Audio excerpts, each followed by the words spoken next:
Well, good morning, everyone. My name is Chloe, Hi, my name is Sierra. and we are the Bachelor's of Social Work interns at the Community Counseling Center.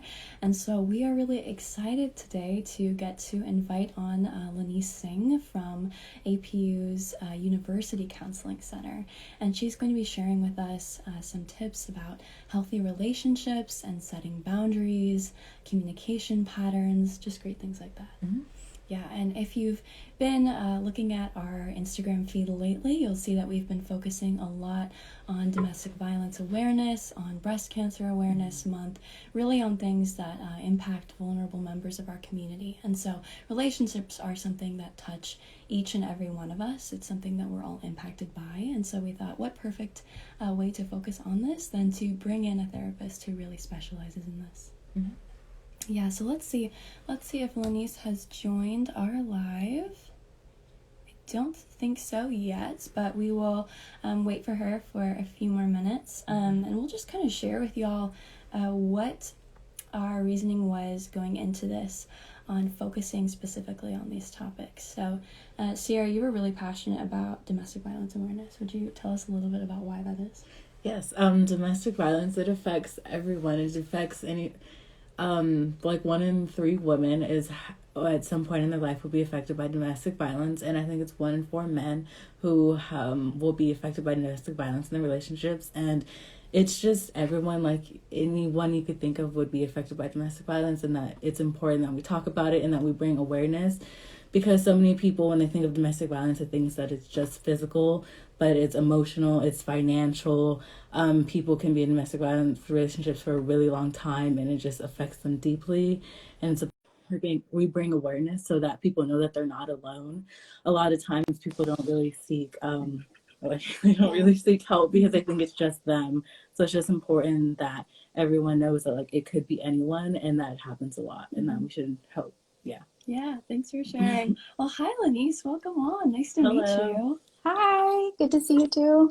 Yeah, so as we shared a little bit before, Lanice is a therapist with the University Counseling Center. And Lanice, could you tell us a little bit about what you specialize in? Yes. Again, my name's Lanice. Thank you for introducing me. Yeah, I am a licensed marriage and family therapist, so I love everything in context to relationships.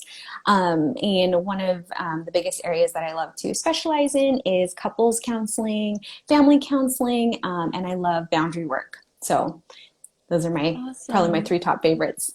Thank you. Well, jumping off that, we'll just kind of step into some of those questions that we'd love to hear your perspective on, as a licensed marriage and family therapist. So, looking at healthy relationships, what are some signs of those that people could be looking for, whether, they're interested in entering a relationship or they're already in one? hmm Yeah, that's a great question. And I think it's something we should always be aware of and be mindful of. A few that kind of come off the top of my head that I think are so key are just when you think about signs of a healthy relationship, kind of thinking of those foundations, foundations of a sense of comfort level in the relationship, a sense of safety, a sense of trust, a sense of security, feeling like there can be aspects of honesty, trust, respect, healthy boundaries again as well. But I think one of the biggest signs is number one, that you're, happy in the relationship that you're engaged in, that feeling like there's not a lot of high stress, that you're enjoying, the relationship that you're in. And, by no means is any relationship perfect. But signs of being in healthy relationships that you're enjoying yourself, feeling like you can also be yourself, feeling like you don't have to compromise who you are, but you can be authentic, you can be vulnerable, you can show up as yourself, and you're accepted and seen and heard by the other person, and feeling like, yeah, there's this overall respect that's taking place. And a healthy sense of independence too in the relationship, feeling that you have a sense of your own identity, feeling like there's overall a healthy kind of sense of self that, can then be, brought to another person in the context of like a healthy relationship. Yeah. Thank you so much. Totally. And on the flip side of that. Yes. What are, could you tell us some signs of like an unhealthy relationship? Hmm. Yeah. So I think, yeah, if we're going to be talking about healthy relationship, which I think is a little bit easier to spot, but sometimes those signs of an unhealthy relationship are a little bit more difficult. But I think some that maybe a lot of us are familiar with is kind of that verbiage of like red flags, which I don't want us to completely like minimize or brush off. I think there is sometimes a tendency to ignore some of those signs, but I really want to encourage like being mindful, being, self-aware of what some of those red flags can be. And one is definitely being kind of the flip side of what I was sharing about a healthy relationship, feeling like you're happy, it brings a sense of fulfillment, whereas an unhealthy relationship might be one that's draining, overwhelming, tiresome, stressful. Those are usually indicators that, there's, this, relationship is actually taking more from me than it is like giving, to me and fulfilling to me. So definitely, to be aware of some of those signs is one being, again, I guess kind of the flip side of what I was talking about with like a healthy relationship being like there's, a sense of safety. Number one, I think a big red flag, like if there's ever any form of, physical, sexual, mental, and emotional abuse, any sense of, feeling of discomfort, feeling like anyone is ever, forcing any kind of behavior, placing pressure, sense of controlling, that's where we kind of get under that umbrella of like mental or emotional abuse. And so I think those are things that we should be aware of, the interaction, the engagement. If there's this feeling of manipulation, if there's this feeling of, this person, is criticizing me, belittling me, guilting me a lot. And,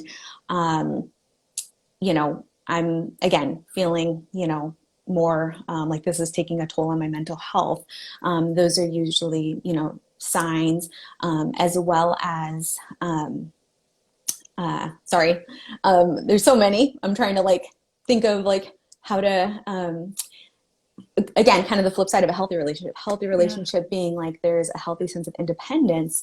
Signs of an unhealthy relationship might be if the person's, trying to isolate you, and kind of take away that independence in a sense and create senses of dependency, and then also too, signs of an unhealthy relationship might be, the other person's like temperament, feeling like if there's characteristics of like, anger, jealousy, yelling at you, threatening you, and like I was saying, like isolated, tendencies or, to take you away from like family or friends. And we do know that that is, something to be mindful of, especially when, relationships start. There is this excitement, there is this desire to spend a lot of time with the other person. But I think, again, I know I'm reverting back to healthy signs of a healthy relationship, but having that healthy balance of togetherness and like separateness, feeling like it's okay to also spend time apart, to make sure that each person is, retaining their own sense of an identity. I think could also be a really telltale sign.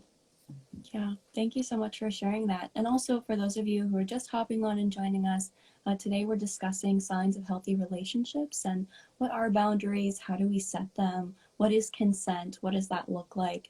And today we have with us licensed marriage and family therapist Lenny Singh from the University Counseling Center at Azusa Pacific University to share with us those topics. So thank you so much for sharing that and kind of stepping into the realm of boundaries. First of all, what are those? Why do we talk about them? And how do we go about setting them? Mm-hmm. Yeah, I love all things boundaries. So yeah, I think those are some great questions. And thank you for letting me share about boundaries with you this morning. I think it's something that not a lot of us know about. So if I can first off just kind of normalize and validate, like it's okay if you don't, know about boundaries or have a strong understanding of them. It's okay. You're in good hands. But I bet for one, all of us can recognize that, it is something that we do struggle with. And so I think, it is probably helpful for me to kind of explain a little bit more what they are. So yeah, boundaries is our understanding of our personal limit with others. It's a set of guidelines that we can use to teach others, how to treat us. And so it's a set of, limitations, personal limitations, guidelines. It's about having kind of this inner dialogue with yourself of asserting like what it is that you need. And so some kind of questions that I think we might ask ourselves that kind of helps steer us in the direction of what, boundaries are, is, kind of asking ourselves, questions like, what am I okay with? What am I not okay with? What will I allow? What will I not allow? What is it that I'm comfortable with? What is it that I'm not comfortable with? What is it that I need from this person, or this, outlet? What is it that I don't need? Questions like what is draining me, what is, what are, some signs that I might need a boundary here. So knowing, again, it's just a way of, checking in with yourself. What is it that I'm feeling? What is it that I need? What are some limitations that I might need to set? And recognizing boundaries too, as there's all kinds of different, types of boundaries too. But kind of two categories that I like to put them in is recognizing there's boundaries with others and then there's boundaries with self. So boundaries with self looks like, kind of that discipline, self-discipline, I'm not going to allow myself to do this, so it's kind of that boundary that you hold within, yourself, whereas boundaries with others does look more like, boundaries in context of physical touch, boundaries with your time, boundaries with, the things that you're saying yes to, and things like that. Yeah. Mm-hmm. Thank you for sharing. So like talking more about the boundaries, like what would be like a strategy or example of like setting up boundaries with like family or like friends or even like work? Mm-hmm. Yeah, I think particularly because we often think of boundaries in the context of romantic relationships, but it can be very difficult to set those with family members, for example. Definitely. Yeah, absolutely. And I think that's so relevant to a lot of students, and individuals, especially the season that we're moving into with the holidays coming up. We're going to be spending more time with our families, and those are usually the more of the, people that we need to set those boundaries with. So yeah, a helpful strategy that I think might be helpful is, and this is helpful for me, but if I could share with you, I'm a visual learner. So the strategy of visualizing boundaries as like an invisible shield, so kind of what I was explaining earlier, recognizing like there's boundaries with ourselves and then there's boundaries with others. And so thinking and visualizing this invisible shield as a way to conserve and protect your time, your energy, yourself, your body, your thoughts, your feelings, and thinking of, how that, separates from other people. And so much of the time we can very much absorb and take on, what other people are feeling, family conflict, family, the mood, and things, and we can just take that on, and so really visualizing this shield. Sometimes I think, we think of boundaries as, scary, and it's this aggressive way of, communicating our needs or speaking up for ourselves to other people. And we kind of visualize like boundaries as like this bat, like, no, no, no, no. But all of us are like, brave enough to like hold a bat. But I want to switch out that, visual and instead replace it with like this, analogy and reference of like a shield, which I think can be so helpful, because then it's like, oh yeah, like I am deserving to protect my time and my energy and my space. And it's okay to shield off and, say no and communicate no to people and things and plans and, invitations and things that aren't serving me.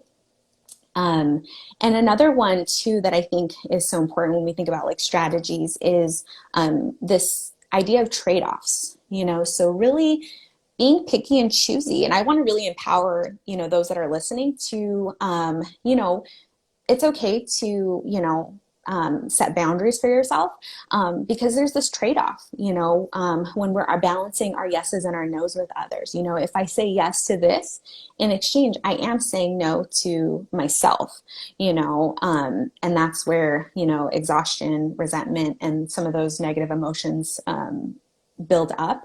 And so really being mindful of those trade-offs, being firm with my yeses mean yes and my nos mean no. And really, being mindful of like, yeah, if I do say no to this, yay, I'm actually saying yes to myself and like self-care or time that I can recharge. And so, kind of keeping that trade-off, I think can be helpful, when we're thinking about, our yeses and our nos. And yeah, I'm trying to think of another helpful one. Oh, this is one, and you might have more questions and things like that. But one that I think too is really helpful is kind of reframing our no's. So many of the time, I think it's really hard for us to communicate no with family and friends, and being mindful that when you communicate your no, you might be saying no to the person, but more than that, you're saying no to like the request or the invitation that they're asking of you. And I think kind of reframing it in that way helps us to feel like, okay, like I'm not saying no to them, but I am saying no to, staying up late and doing this or doing more of that that's draining me. So I think that's something, that could be helpful is, you might not be saying no to the person, but you're just, relaying no to that invitation or that request from that person. And so I think that helps, kind of validate that reasoning for relaying that boundary.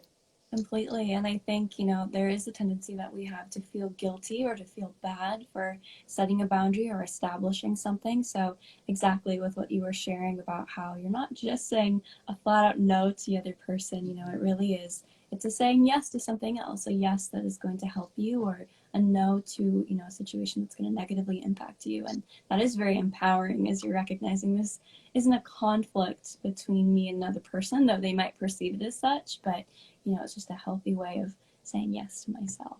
Mm-hmm. And kind of on that, that track of saying yes and saying no, especially because it's Domestic Violence Awareness Month, the topic of consent is very, widely discussed. And so could you tell us, first of all, what is consent? And what does that look like? How do we ask for consent? Or, how do we practice consent? Mm-hmm. Yeah. So consent is that kind of mutual decision that partners make to engage in, sexual or physical, choices and behaviors with one another. So really, if I could really emphasize that, it's a mutual decision. There isn't this, it's not by one party and not the other, but it's mutual, it's agreed upon. So anything outside of that, kind of simplified definition, is the opposite. It's a lack of consent. It's without consent. So, someone is not, verbalizing and coherent in communicating and, relaying that consent. Again, anything outside of that is not consent. And so going back to, how important it is to be mindful of those signs of a healthy relationship and signs of an unhealthy relationship. Signs of that healthy relationship would be that there is, consent given or asked of, and there's that respect too, so if someone, communicates, no, I'm not comfortable, or I would rather not, there's this element of respect and courtesy, and anything, opposite of that would then, be designated as kind of a sign for an unhealthy relationship. And so that's when we kind of recognize those, signs of like pressure, or someone's trying to have controlling behavior, or as I mentioned before, there's, now physical or sexual abuse that is being, forced upon, someone. And so we really want to be mindful of, how powerful consent is, how important respect and that element of safety is in a relationship. And being mindful, that, everyone has choices, and consent is really about that mutual choice and decision from both parties. Yeah, thank you. And I think, when we hear the word consent, sometimes it seems like this really big thing, or it's this big topic, but consent is so as simple as our daily lives of, would you like a cup of tea? Or, can I give you a hug? And I think it's so important, especially, we've been talking about this even in the context of the pandemic. That's been something that we've been discussing a lot more is, we used to maybe not ask for hugs or for handshakes, maybe as much as we should. And so it's kind of created this awareness in us of someone might not be comfortable with that physical touch. And, that's an important boundary to set even in our just everyday small interactions between acquaintances. Yeah. Well, Lenise, thank you so much for joining us today. Is there anything else that you didn't get to share that you'd like to, or you think is important? I thank you so much for having me. I think, I just, if I could just, really emphasize again, how important, healthy boundaries are, because I think, it very much ties to consent. If you happen to kind of rewind and re-listen to some of those prompts and those questions that I was encouraging to check in with yourself, what am I comfortable with? What am I not comfortable with? Does this feel safe to me? Does it not feel safe to me? Some of those questions are usually indicators that a boundary is needed. And in kind of a new way too that I want to encourage thinking about boundaries is it very much is part of self-care. So I think if we're advocates for self-care, we should equally be advocates for boundaries. And in turn, we should also be advocates of self-respect too, because practicing boundaries, practicing self-care is also respecting what we need and respecting ourselves. And I think, lastly too, if I can disclose a little, someone who's a recovering kind of people pleaser, I want to just share that I'm still practicing boundaries. I'm still, in this process of doing better boundary work in all areas of my life. And so something that I just want to share is that it's a process. It's a daily practice. And like you mentioned, Chloe, it's something that you can, consent is something that you can practice on the daily. It doesn't necessarily have to be within, sexual and physical context. It can just be, you asserting and practicing, that confidence to relay, what you need and what you don't need. And I think, something that you were sharing too, definitely this COVID season has, I think, brought that in us to speak up and relay what we're comfortable with, what we're not comfortable with. And so I just want to encourage, it's okay, if you're, just starting the boundary work and starting your understanding of consent. It's a lifelong kind of process and understanding, but definitely lean into some of those negative emotions that you might be feeling, be attuned to them, be curious about, why is it that I'm feeling bad about this? Why is it that I'm feeling guilty? Those are signs and indicators that usually a boundary is needed, or, I do need to vocalize, how I'm feeling. So I just want you to know, like, you have all the permission to, do what you need to do. And I think that's helpful too. As I shared, like someone who's a recovering kind of people pleaser, like a helpful kind of phrase is like, letting myself know, like, I have permission to say no to this, or I have permission to do what feels safe for me, and so if I can, leave you with that verbiage, like, you do have permission, today to do what is best for you, and that's okay. So yeah, I want to thank you for letting me be here with you this morning. Of course, thank you. And for those Mhm. of us, those of you who just joined us, we just finished up our conversation with licensed marriage family therapist Lenny Singh from the APU University Counseling Center.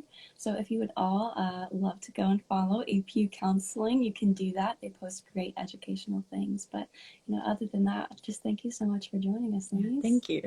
Yeah. Thank you for having me. And Of I'm sorry I course. couldn't answer any questions that you may have had, but thank you for redirecting, students to us, and be happy to answer more questions too in the future. Of course, yes. All right. Thank you so much, Thank everyone. you. We'll be seeing you. Bye. Have a great day. You too.